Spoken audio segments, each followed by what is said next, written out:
Greetings. If you're wondering why the video quality is so much better, it's because my camera was giving me a pain in the ass of a hard time this morning, and I decided to film on my phone.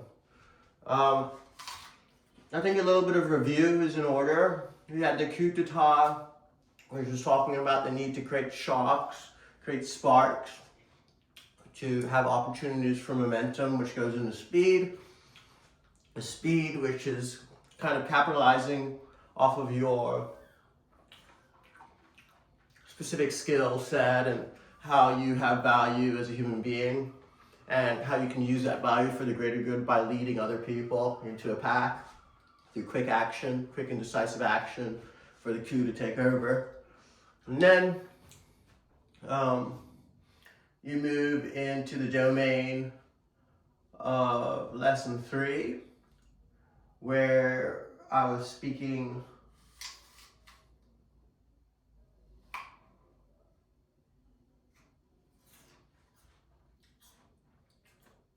about the notion of,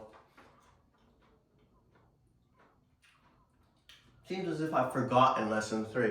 Well, let's skip it for now. Kintsugi, which was one of the lessons talking about fixing or rectifying wrongs. You can tell I'm needing a little bit of inspiration right now. Lesson 6 on chihuahuas, or the samurai code, in kind of cultivating an air of superiority or nature to best demonstrate your proficiencies for competency. And the other lessons, which are kind of continuing on these notions and frameworks.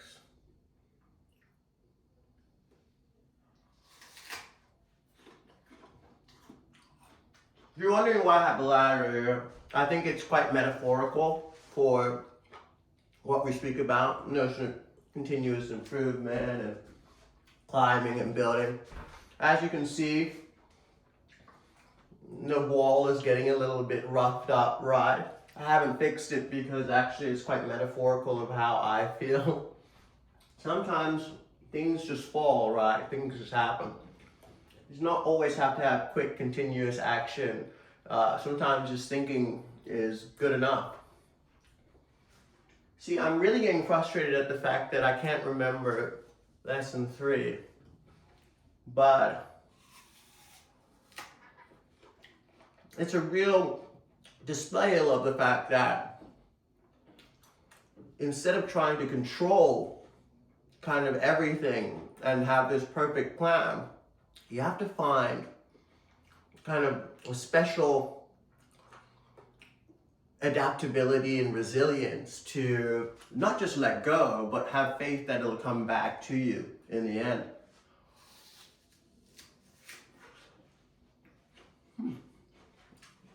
And that's not by strictly thinking about something to the point of exhaustion. It's about embracing the fact that if it's meant to be, it will find you again.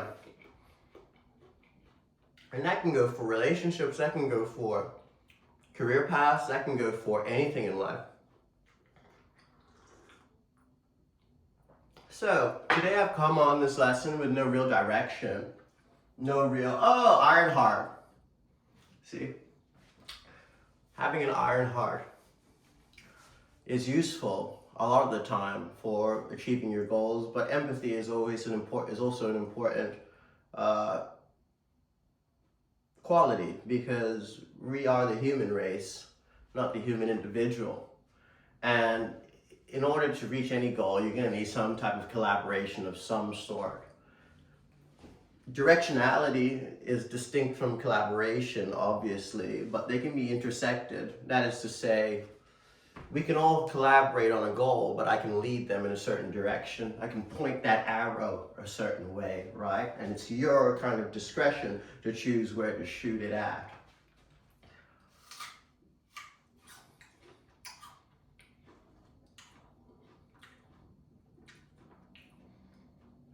I'm not sure who to pull on, where to go, because you can go anywhere, right? You can say anything, and a lot of the times, silence is a really good answer to confronting complicated problems or dilemmas, because it allows things to come to you.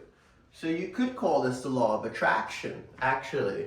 This just came to me because when you're always doing something, always busy with creating the next great thing, you fulfill this type of prophecy or kind of tautological fallacy that progress for progress' sake is progress, which is not necessarily true, because we all know people who can take 2 steps backwards to go 3 steps forward, right?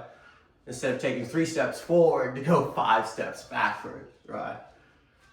I mean, thinking about the ladder, right? The ladder is often seen as a metaphor for life, but every time you take a step on that ladder, kind of talking about the myth of Sisyphus again, and the atomization of the rock and the journey and everything. Every time you take a step up that ladder, your perspective changes and your perception changes. So that is to say, actually, thinking that this is more successful than this may not necessarily be true, because the question is, where is that even going, right?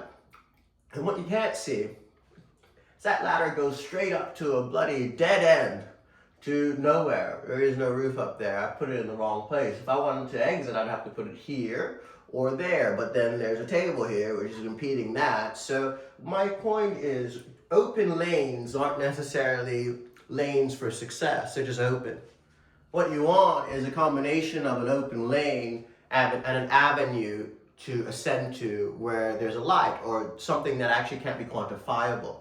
Kind of like the allegory of the cave and all that stuff, but you want to be ascending with practical or pragmatic steps to a place where, upon the culmination of the ascendancy, there is no sight or capitalization of optimization or full completion of potential there. It's unlimited because you don't know what the hell's up there. And that is the chaos of the world, right? This is kind of like filled with these, this could be representative of our logical principles and our logical thoughts of the world, our climbing and ascending to something. But the question of to what is really the whole argument here. So I wanted to be a great lawyer. And climbing the law ladder is very rigid, right? It's very rigid. You have to be very proficient in very specific skills. You have to become kind of an automaton, and you have to be very competent in applying rules, right? But if I don't like to follow rules, and I'm quite an arbitrary human being who sees penumbras in everything, gray areas in everything, and doesn't look at the world in this black and white straight, and what the bloody hell am I doing on such a rigid ladder, right? I should really be getting into a UFO or a circular kind of staircase or something like an Andy Warhol, but we kind of succumb to the perspectives and viewpoints of those who have descended us or come after us, right? Or before us, sorry, right? So that was what I succumbed to. And I'm telling you, not every ladder, just because it's a societal ladder, is worth climbing, and not every ladder is actually built for you to climb, right? If I was 400 pounds, I'd probably have a lot harder of a time climbing that. And I'd probably, if I fell, I'd probably die. But if I was 100 pounds, I could climb that in probably 2 seconds. And if I fell, it probably wouldn't even hurt that much because I'd be falling like a feather. So the point is kind of like an Aristotelian notion. Don't take it too far with the things of like indentured servitude and stuff. But human beings are physically kind of built to inhabit the world because we've made it. We've made it attunable or easy to kind of interact with, right? Because it's designed for a kind of platonic ideal, a stereotypical human being, right? You could say 5 foot 8 inch male. I don't know, but when you walk through a door, it's clear that someone who designed it had an impact on that. And if you think about that, you think about the fact that we are kind of anchored or tailored towards the status quo, the generic in society, the basic mold. And unfortunately, The basic mold in being basic is inherently not unique, not sui generis in the Latin. It's not special really. By definition, it is the basic mold.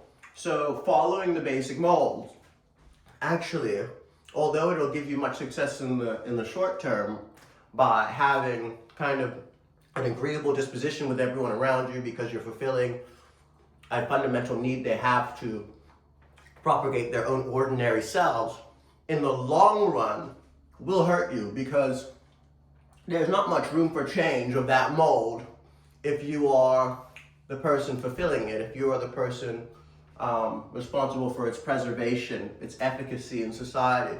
So I think there's a nice median between kind of being a normal person, fulfilling that mold, fulfilling our limitations, right?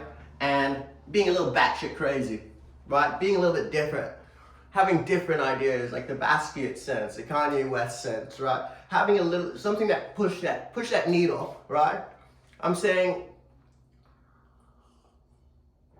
we must embrace traditional capitalistic or societal values in society because, and it's the best we can do for now, unless you're Che Guevara or something and you just don't want it, or a Pol Pot and you're done with it, or a Viet Cong, but you typically have to embrace kind of the construction or the edifices of society, the systems in which we do something. I never like to take GCSEs or the SAT or the LSAT or these tests or anything, but you have to find a way to kind of cater it to your idiosyncrasies, your unique dispositions, to make you a better person, even if you're not successful in it. There's something you can be successful in learning, in doing it, right? And the point is, you want to take ordinary forms like this ladder, right? And climb it in a unique way.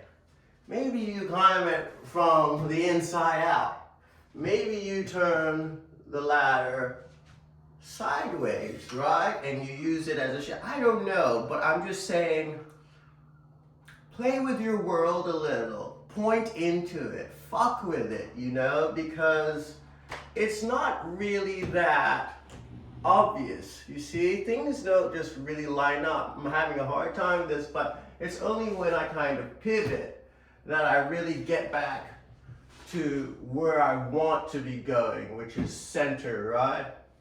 And then now I have a full view of something I need to correct here. Cogency, the quality of being clear, logical, and convincing. Lucidity, that's what the word meant. That's quite interestingly relevant. Salient, most noticeable or important. It's also quite a salient lesson. So my point is, by kind of directing the standard rigid systems of society to the edifices ideologically, the ideological edifices that you want to inhabit or obtain, you can get a sense of saliency and cogency. A type of salient cogency in finding what you want to do, right? So you have to have room for the random or the different in constructing the ordinary mold or confronting the ordinary mold. Because if you don't, then the whole thing is quite pointless, right? I mean, if you never take a risk, if you never think you can catch the apple when it's in the air, you never bloody know. And if you never kind of point holes in your environment, you'll never know if you can.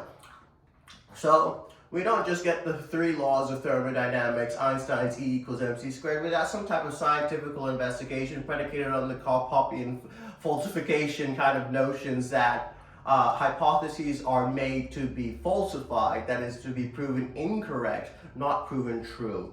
And it'd be good to remember that when climbing or ascending your next mountain or ladder.